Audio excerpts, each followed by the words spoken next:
Right, so good morning, everybody, and I'm very pleased to be here. So in the interest of full disclosure, I truly am the brother of Father Alfred. And I know everybody says we look just like twins. And anyway, I'm very pleased to be here, and I also want to send a special welcome also to His Eminence, who will be being part of the proceedings today. And which school are you from today? Belen. Oh, it says here. Very good.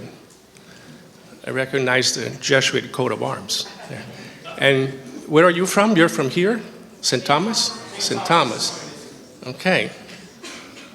Are you guys rivals in basketball or something or not? Debate teams? Is this another school also? What school is yours? St. Brendan. My brother taught biology there 2 eons ago. Welcome you all, and I thank you for this really rare opportunity, because even in international conferences that claim to bring together different fields, this is really unusual to have under the same tent at the same venue scientists from the natural sciences and the social sciences and other interdisciplinary fields too, which are really necessary in order to wrap our head around this really complex problem. And as I'll be explaining in a little bit more detail in just a moment, the reason why this is a complex problem is because most difficult problems in the real world are not parsed by academic disciplines. The world functions independent of the way in which at universities we classify human knowledge. We do that because it's efficient for purposes of learning and teaching, but it's not efficient in terms of understanding the real world. So at some point, some cross-pollination and integration has to take place, or A, we will not understand the real problems, and B, much less be able to solve them. Okay? So I'll be talking about these complexities and why they're complex and what can we do about understanding complex problems such as these. The work that I'm going to show you has been largely funded by the National Science Foundation and the Office of Naval Research, and also in collaboration between my group, which includes collaborating scientists from the Smithsonian, in particular the National Museum of Natural History. And that is necessary because they have expertise there that we don't have at my university. And when the purpose is to do the science of complex problems, you really need to form a multi- and interdisciplinary team that can really reach all the relevant domains of the problem. But the usual disclaimer, everything which I will say and show you is my own opinion, and they're not to be held responsible for these things. Nor you mentioned it, nor the State Department, God forbid. Okay.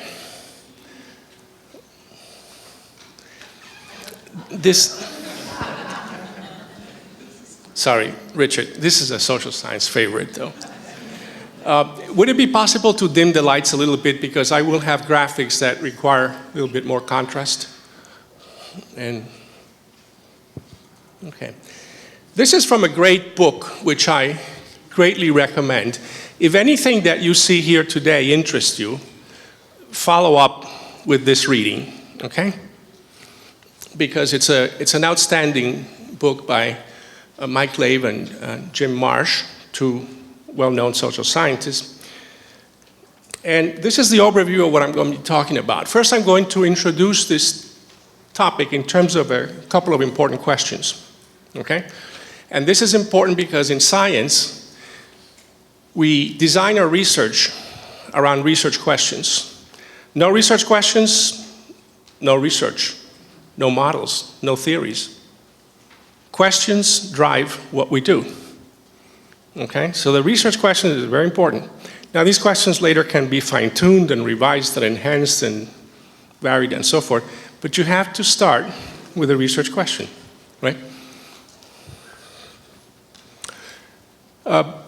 And then I'm going to proceed through these various parts. Let me move on because my time is very restricted. So first of all, what are we interested in investigating here? What is the nature of this problem? And I'd like to start by bringing up a very important scientist. He was actually a physicist, a meteorologist by training. Lewis Fry Richardson was one of those rare geniuses that come up every now and then. I equate Richardson to maybe Dick Feynman at that level, caliber. And he accomplished many things in his native field of meteorology. He did a lot of work on turbulence, which is a very difficult field. There is a Richardson number named after him, and so forth. Very prominent guy, not very well known in outside of meteorology circles, but certainly you should look him up on the Wikipedia. There's a nice article on it. Yeah, I contributed to it. But an interesting thing about Richardson is that he was also one of the pioneering founders of modern social science. That is to say, social science that is evidence-based, theoretically driven, testing hypotheses in order to uncover and try to better understand cross-universal patterns of human and social behavior. And he did this particularly well in the study of conflict. So Richardson is the first scientist who undertook the scientific study of conflicts and wars, doing so with specifically compiled data sets that included many characteristics of a large number of wars. And he used that data to infer patterns and discover regularities, test hypotheses, and build theory, okay? I'm not going to say more about that right now because that's a whole different lecture or course, but I want to point out that he was an amazing interdisciplinary scientist. And what he was able to do was to apply rigorous scientific methods, which he had utilized with great success in his own field, to pollinate another field, the study of conflict in social science, and leave a scientific legacy that today we're still leveraging and learning from and employing, okay? He was also a computational social scientist, a computational natural scientist or physical scientist, way ahead of his time. In fact, he designed and conceptualized a model of atmospheric dynamics that could not be implemented at the time for lack of sufficient computing resources. But today, the Richardson framework is still more or less used in a large number of problems, which is to parse the atmosphere into cubes and then have these cubes adjacent to each other and be able to therefore discretize what is in reality a continuous system into a computable model, okay? Well, enough said about that, but I really encourage you to look him up.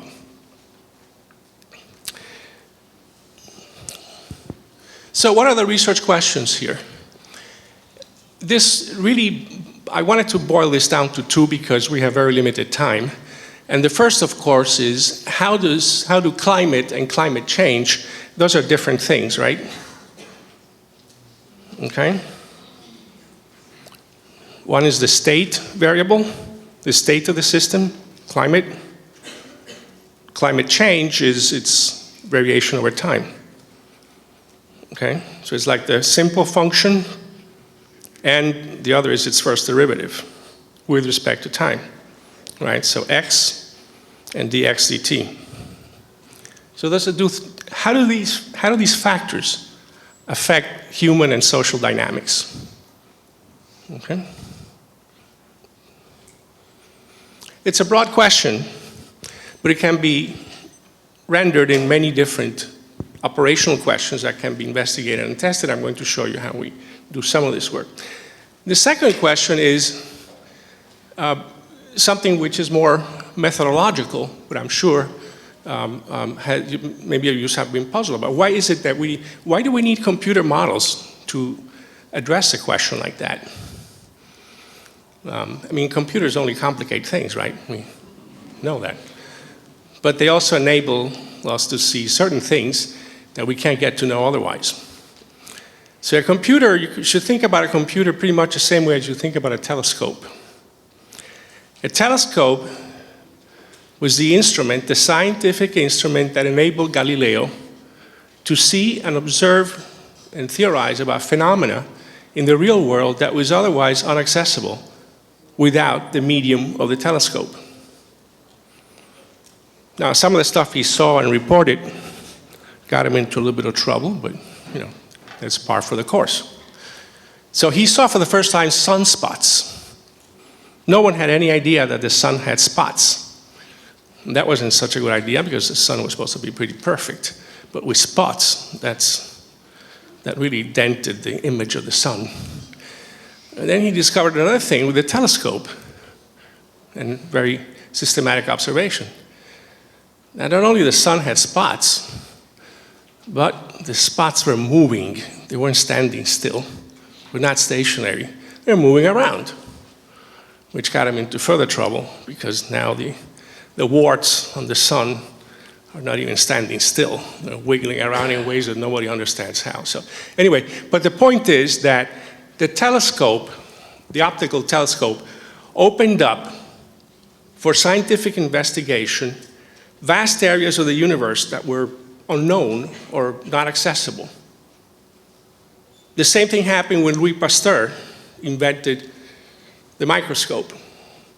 All of a sudden, we became aware of a whole world on a microscopic scale that is way beyond our experience that we had no idea existed. Same thing happened again with radio astronomy, with the electron microscope. In nanoscience, we're now actually building nano machines, and so forth. So the point is that computers are like just any other instrument in science. They enable scientists to penetrate areas of the universe that are otherwise not accessible through the medium of our normal senses. Okay? Mathematics, by the way, has some of the same features. There are features of the world, of the real empirical world, that we understand and are accessible to us only through the medium of mathematics. Gravity being one of them. Right? Magnetism. You can observe magnetism, but you can't understand it without a mathematical theory. Okay, so we use computers, and why do we need them in this problem?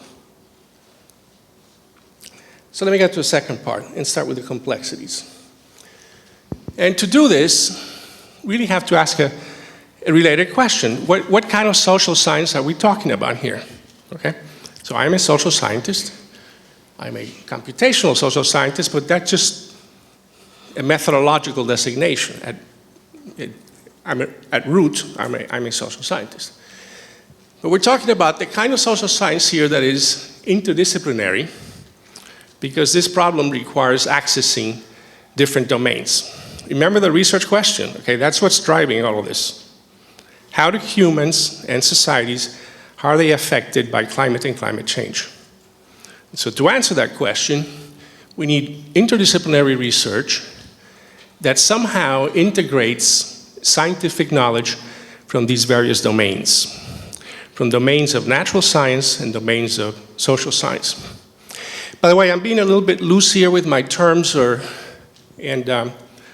I just want to acknowledge that. It's not really a problem, but my colleagues, some of my colleagues at the Smithsonian, at the Museum of Natural History remind me every now and then that there are some people in the building that include social science as part of natural science, because it happens to be the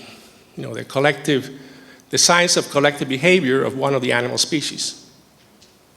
So this is true. I'm not making it up. Okay, there are natural scientists who view social science as part of natural science, but for important scientific reasons and also important theoretical questions, we can parse it this way, and I hope to convince you that this is a reasonable partition.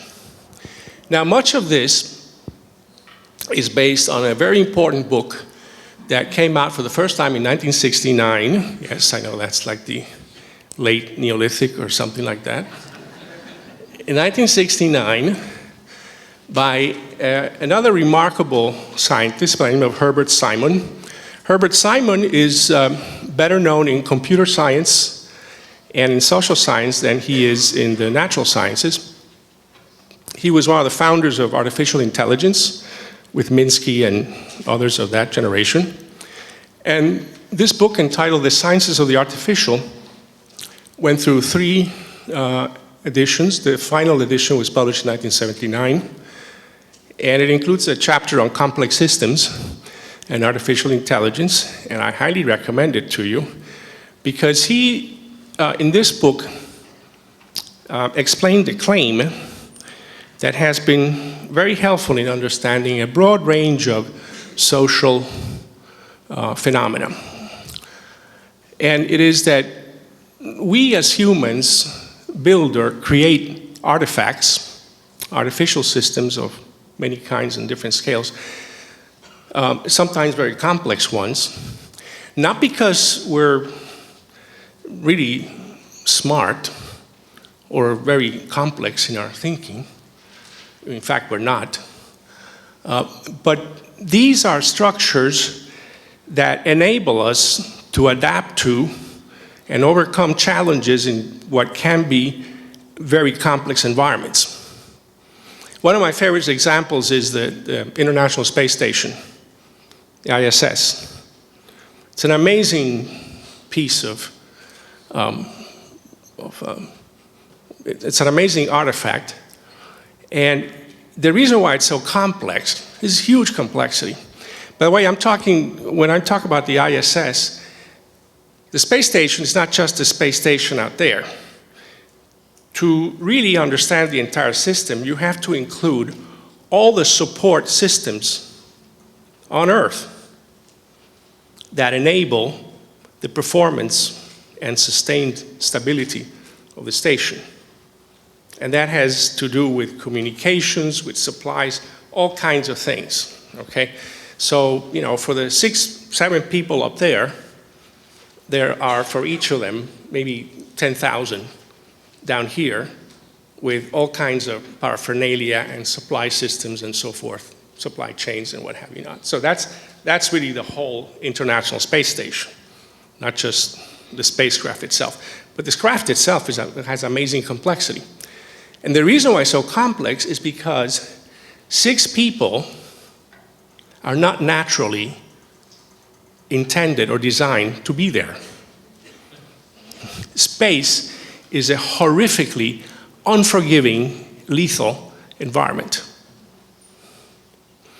Yeah, maybe you saw the movie of Gravity, where she falls down to Earth and finally takes off That's pretty much nonsense. I mean, it's fun, entertaining, but some major gaps in physics and biology occurred on the way down to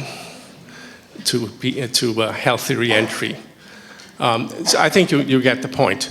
So the complexity of a system, of an artifact, is generally speaking proportional to the difficulty of the environment in which it is intended to operate and the goals that are being sought to accomplish. Okay? Now that's a very utilitarian view of complex systems and artifacts. Okay? But that was an insight that Simon had that is very important for understanding complexity. and especially in issues just like the ones we're talking about here. Another part of the story, which for some reason Simon left out, but social science requires us to add, is that sometimes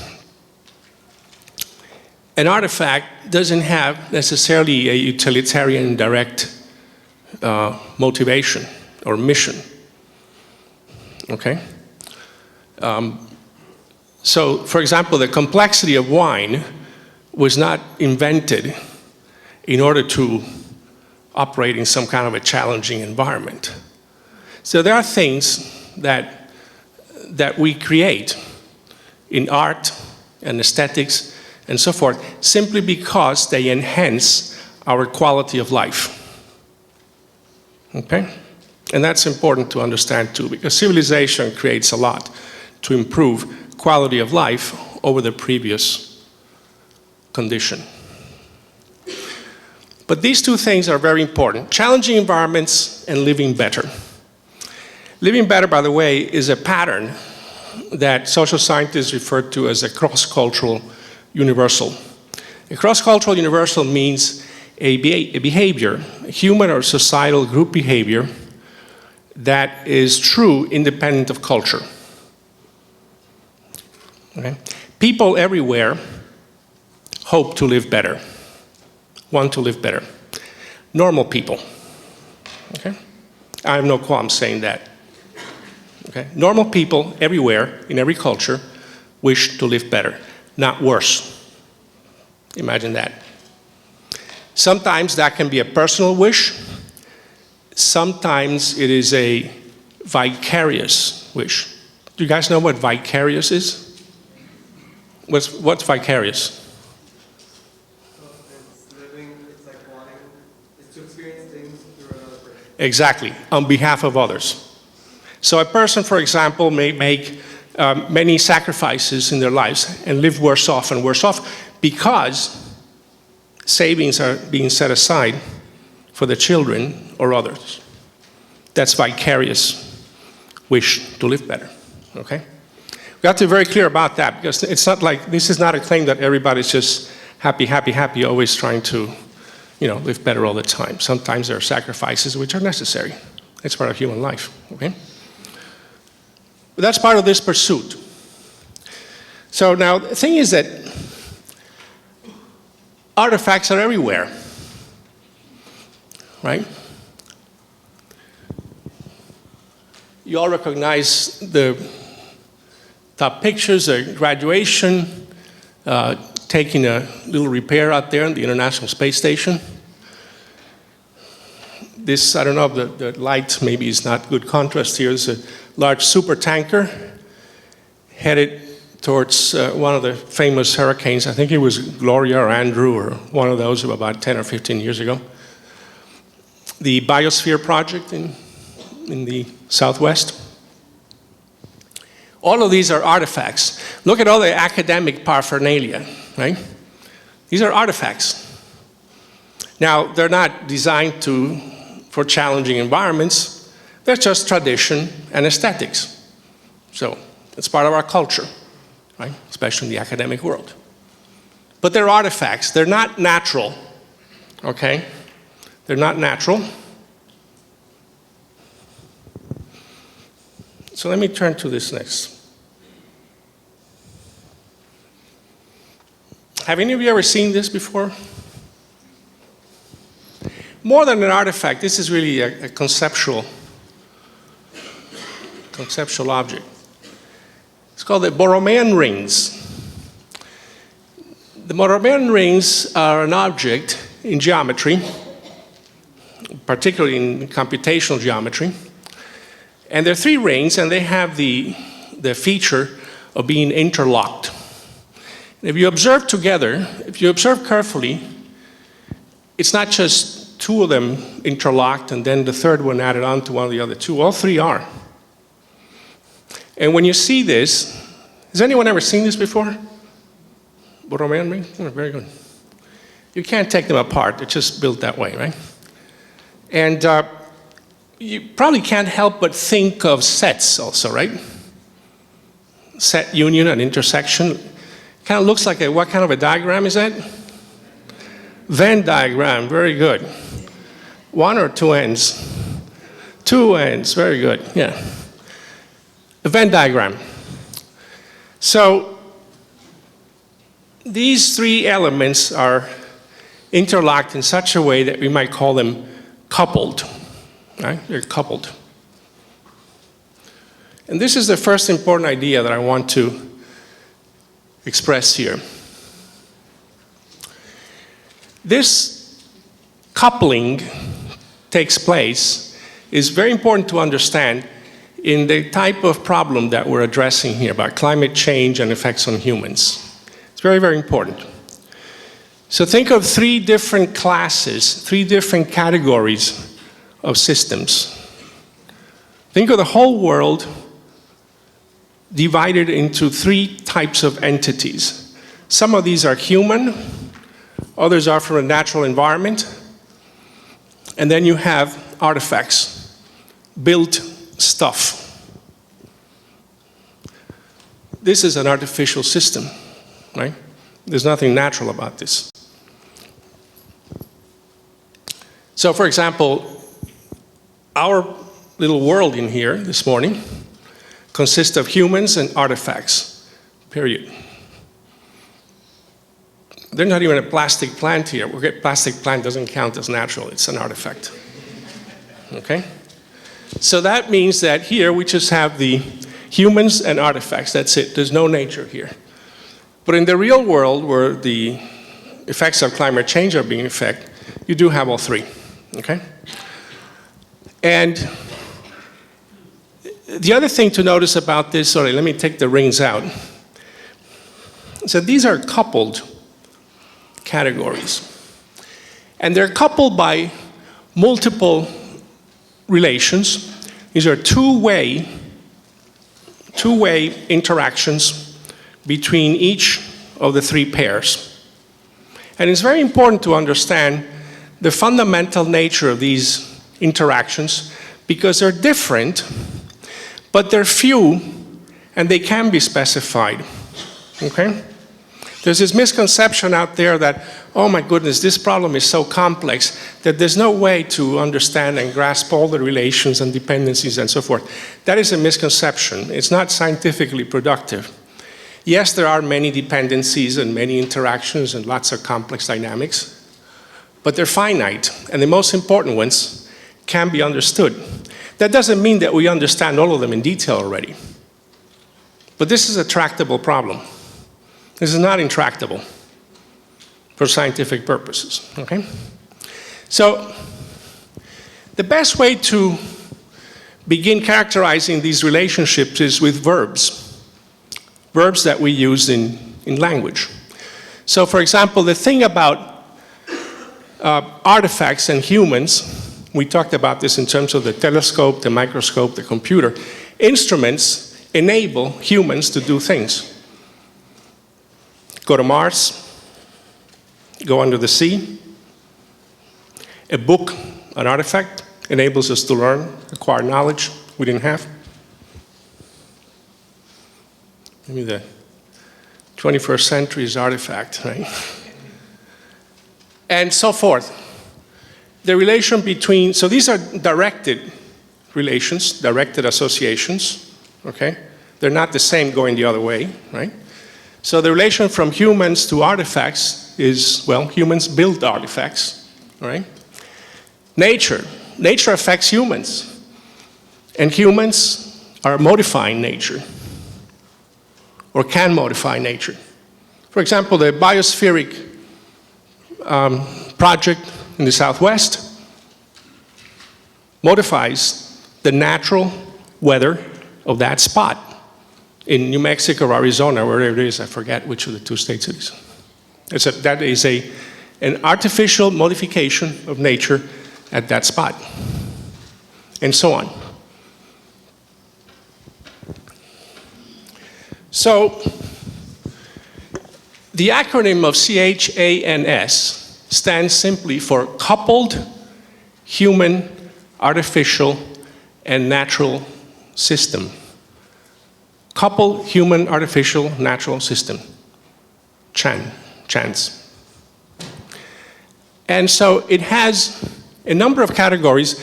The ones in green denote natural categories in the natural biophysical environment.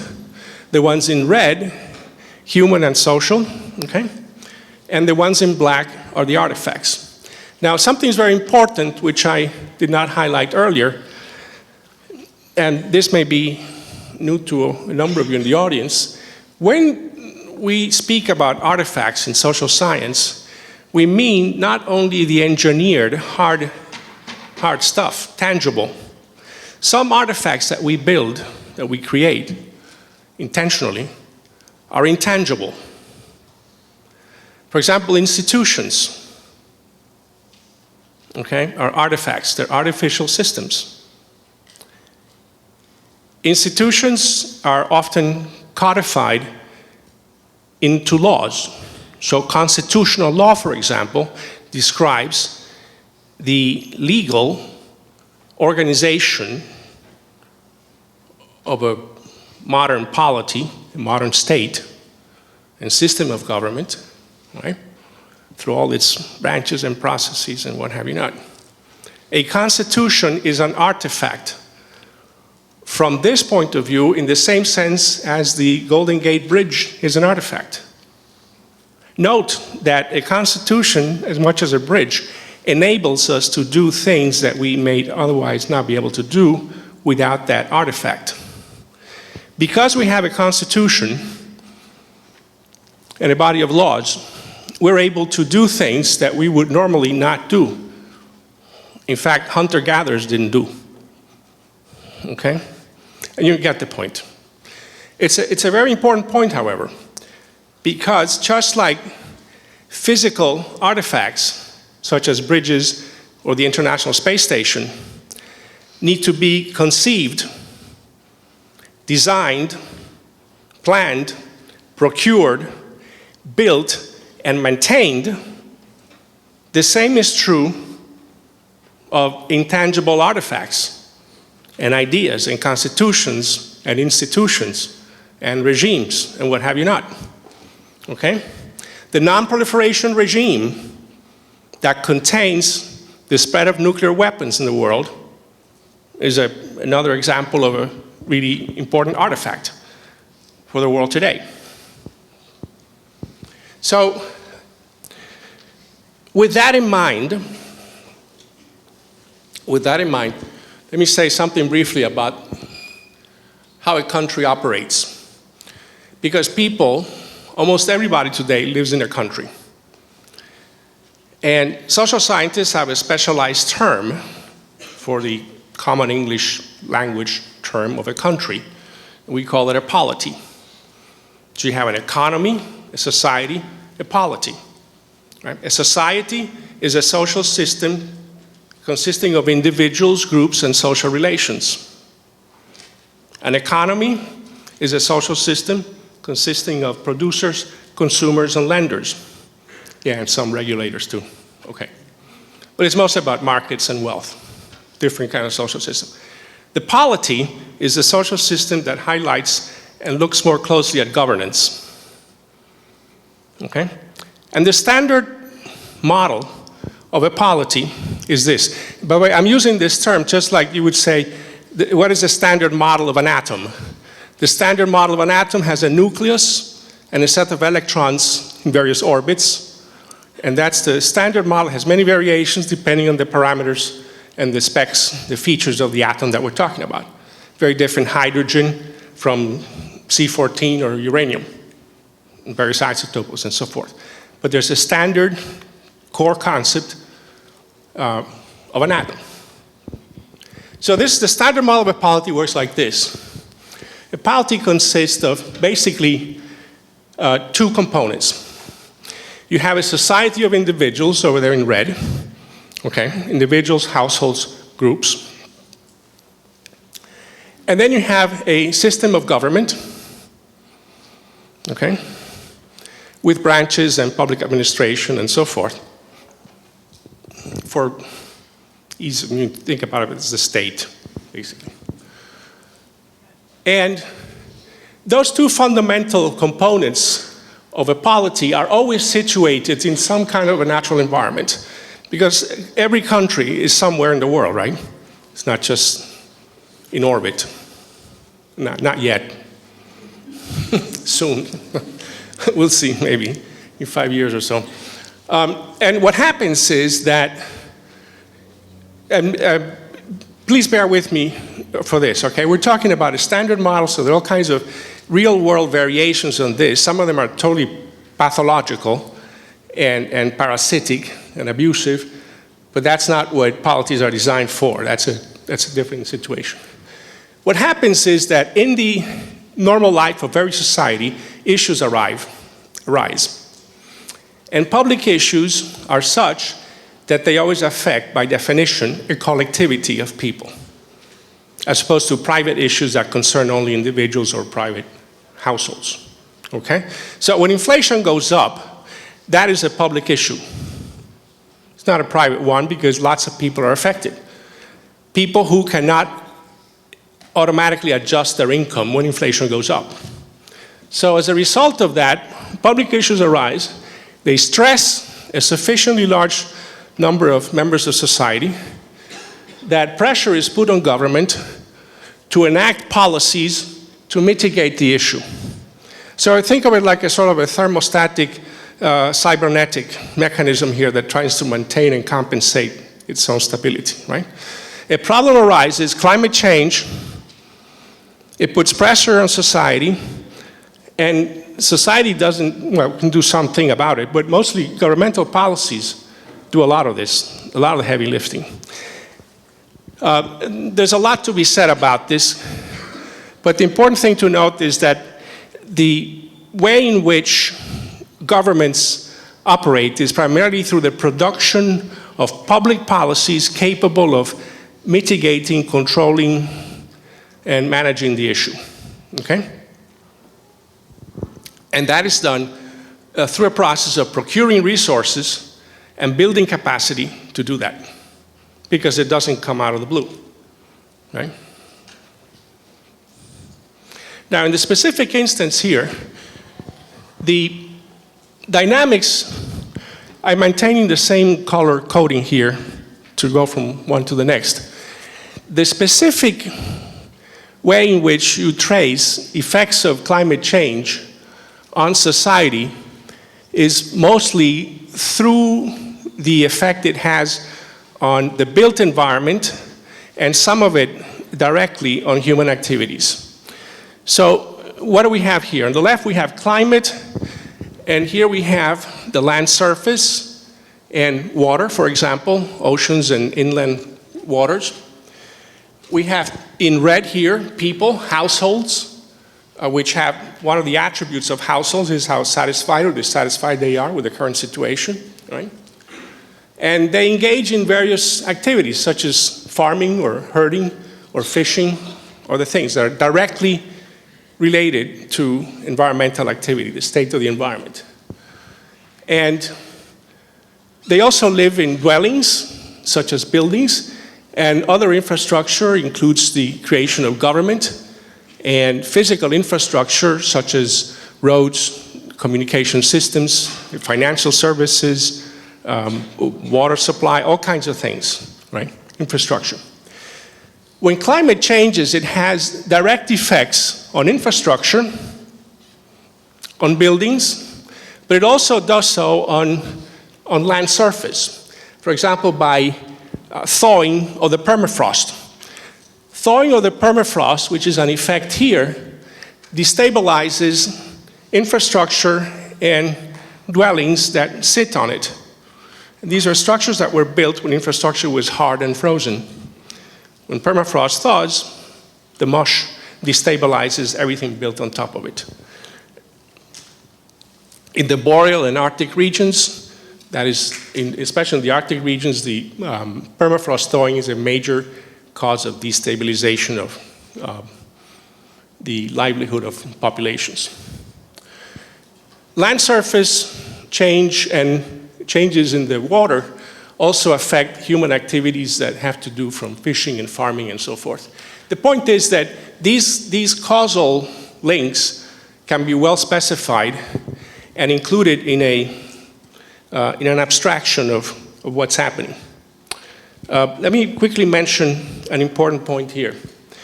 These models are built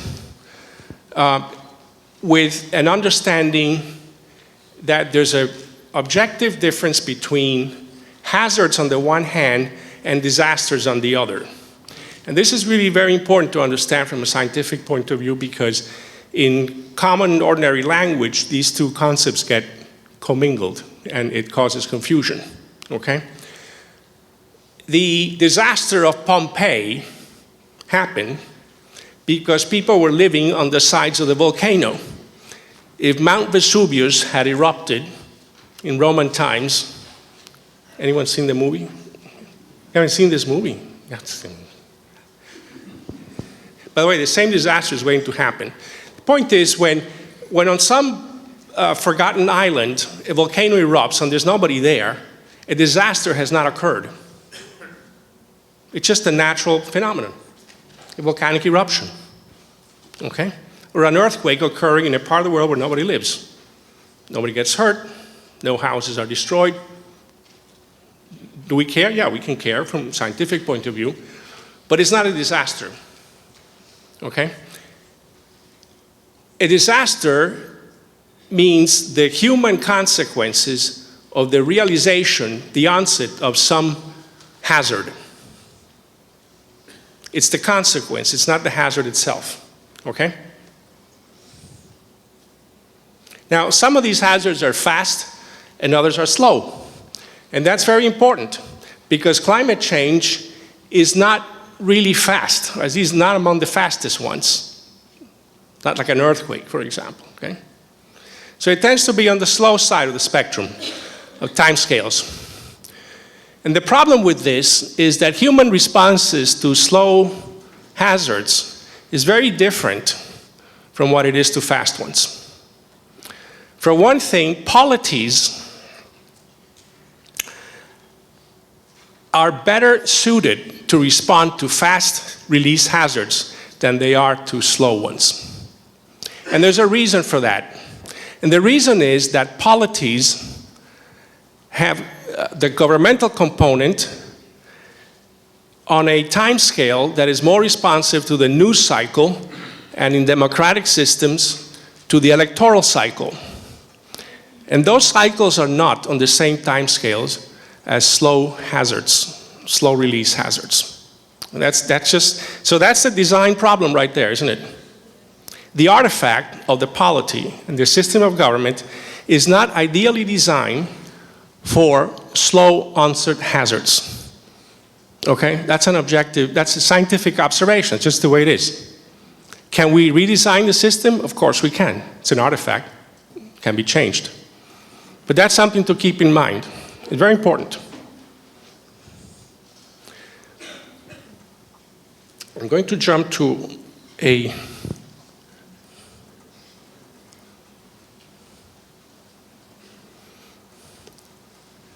So now I'm going to show you a model of in East Africa, one of the problems that has been happening recently has been the onset of prolonged droughts.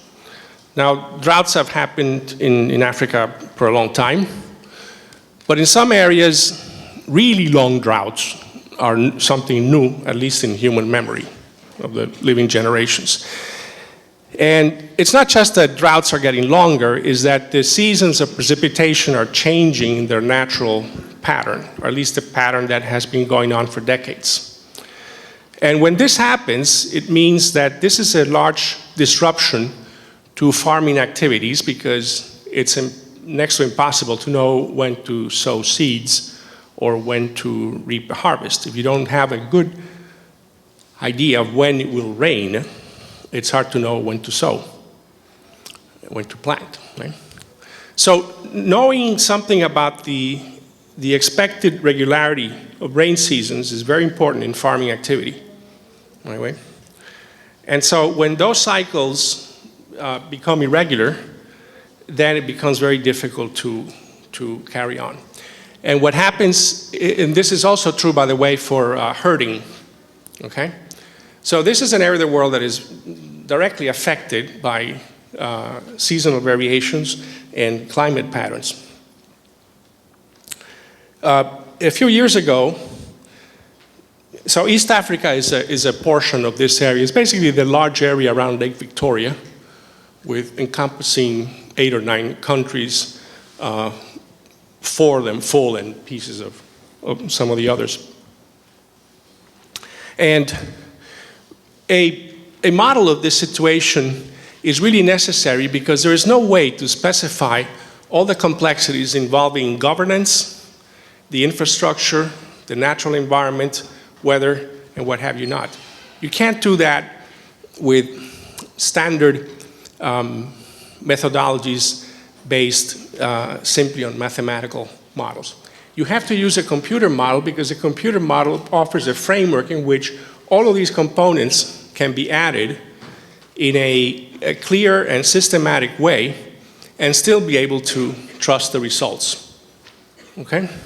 Now, I'm going to show you a couple of movies of a simulation that reproduces, a computer model that reproduces the flooding that happened in northern Kenya after 3 years of drought, when the soil was very tough, very hardened, and then all of a sudden there was a very heavy rain season, totally irregular from the previous 10 years, and the result was extensive flooding, which made populations flee certain areas, but when they tried to escape, some of the roads were broken off by the same floods. And so the question was, where are these people going to go? And which cities are they going to go? Where are we going to drop a humanitarian response operations and so forth? So all of this was a very complicated picture that had to be put together. So the one on the left shows the occurrence of the actual hazards. So this is where the flooding occurred, is the red, okay? The flooding occurred more or less on a north-southeast direction, and the yellow stripes that you just saw there are segments of roads that were used by the displaced persons. But there are no people in that picture, okay? This is all, you're looking at a remote sensing satellite imagery of the biomass distribution in the region, and then the roads. So the picture on the left is a world of only biophysics and the infrastructure without people. The one I'm going to show you on the right adds people in the simulation and shows what happened by adding people in the mix. So in the left world, it rains a lot, it floods the area, there are roads, and the roads get cut off. But now we add people to the mix, okay? It's the same model, but you're adding different components to it.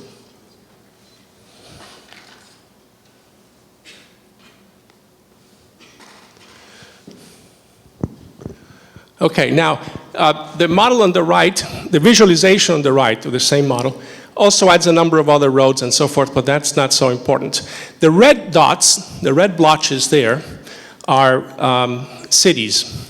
For example, the one over there is Kampala, in the capital of Uganda. The big one over here that got overtaken by blues is Nairobi. This is the port of Mombasa,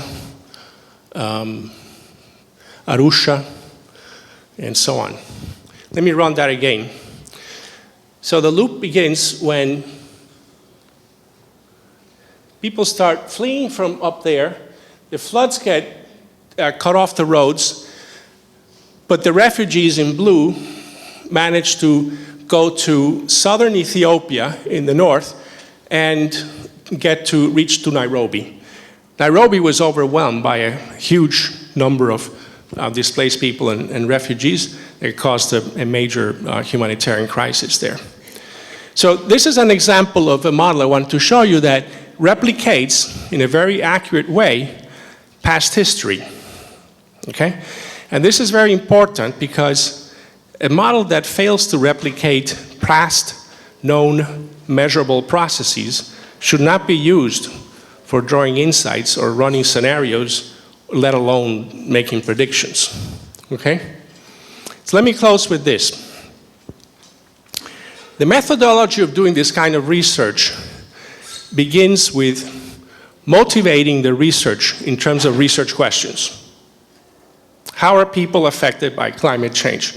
Well, this is one example of a partial answer to a question of that sort in a particular part of the world. Studies like this have been done for Central Asia, for the Boreal and Arctic region. One recent PhD student did a work on the Andes and the melting of the glaciers in the Andes and how it's affecting the water regime in Peru. So the research questions are foremost because they drive the model. There's no such thing as a good model without a good research question. Okay? You can't build it because you don't know what to answer, so you need a question. The second thing that this methodology needs to do is to abstract from the real world that we're interested in investigating and understanding, abstract a simplified version. That's tricky. It takes experience, but it's sort of a trial and error procedure. You want to extract as much as necessary, but just as much as is sufficient and no more, because if you make it too complicated, the model won't work, won't run. So you start with something simple. Then the model needs to be that abstraction, like the diagram with the arrows and the blocks and all that stuff, needs to be implemented through a computer program in code, okay, in a simulation language. Now you've got a running model. You can simulate it, but you can't use it yet. You need to do two things. First of all, you need to verify it. Verification means that you need to make sure that the model is doing what it's supposed to do. You have to debug it. You have to have very clear understanding of what the dynamics are. Make sure it's behaving properly in a certain sense. Verification. It's a sort of internal validity. The other check you need to do is to validate it. You need to make sure it's behaving in the way in which the real world behaves. You need to estimate parameters, you need to tune it, et cetera, et cetera. And you need to do these two things, V and V, verification and validation, because otherwise you're not able to trust the model, and you shouldn't. Okay? Now, in some ways, verification and validation are almost never-ending tasks, because even at advanced stages, you can still discover something that maybe you hadn't noticed before and you got to fix. But you do, you fix it. When there's sufficient verification and validation in place, then you can start analyzing the model. And you analyze it to run experiments. What if there'd been more herders than farmers in that area? Had they gone up north to Ethiopia, or had they ended up in, more of them ended up in Nairobi? What if the seasonality of the rainfall had been different? What if the distance between here and here were double? What if we drop response supplies here as opposed to there? And so on and so forth. You can run all of these what-if experiments and many kinds of scenarios. We cannot run these experiments in the real world, obviously. By the way, many disciplines do that too, like astronomy, for example. And on rare occasions, you might be interested with sufficient confidence in the model to venture into predictions. But prediction is not the primary purpose of many of these models. It is to gain scientific, deeper understanding and insights into the dynamics. It is a misconception that computer models are made for predictions. This is true in a small number of cases. And it is a valid use, by the way, as long as there is sufficient verification and validation of the models. Okay? So there's a methodology here. And by the way, that sequence, From the motivation of the model with the research questions, to the abstraction, the design, the implementation, verification, validation, and analysis, that's one pass through the first simple model that you build. And then you spiral through with adding more complexity. So the first model we did of East Africa had only the area near the border of Kenya and Ethiopia. A little patch of 20 by 20 kilometers. That was it. And we put the landscape, the land cover, the weather, and then we added people, one step at a time. You go one step at a time because if you add too much and you make a mistake, you have no idea where it came from. It's too complex. So you have to backtrack a lot. So you proceed by small steps. The advantage is that you're able to build confidence if at every step you're able to overcome VMV. Okay? So this is the spiraling methodology until you get to more complex and complete models. So with that, I'll leave it. If any of this interested you, there's a lot more in the textbook of this field, which came out about a year ago. And I left a copy of at the library at Thanksgiving time. Maybe it has been used, maybe not. But okay, well, I've enjoyed making the presentation, and there'll be time for Q&As and discussion later on today. Thank you.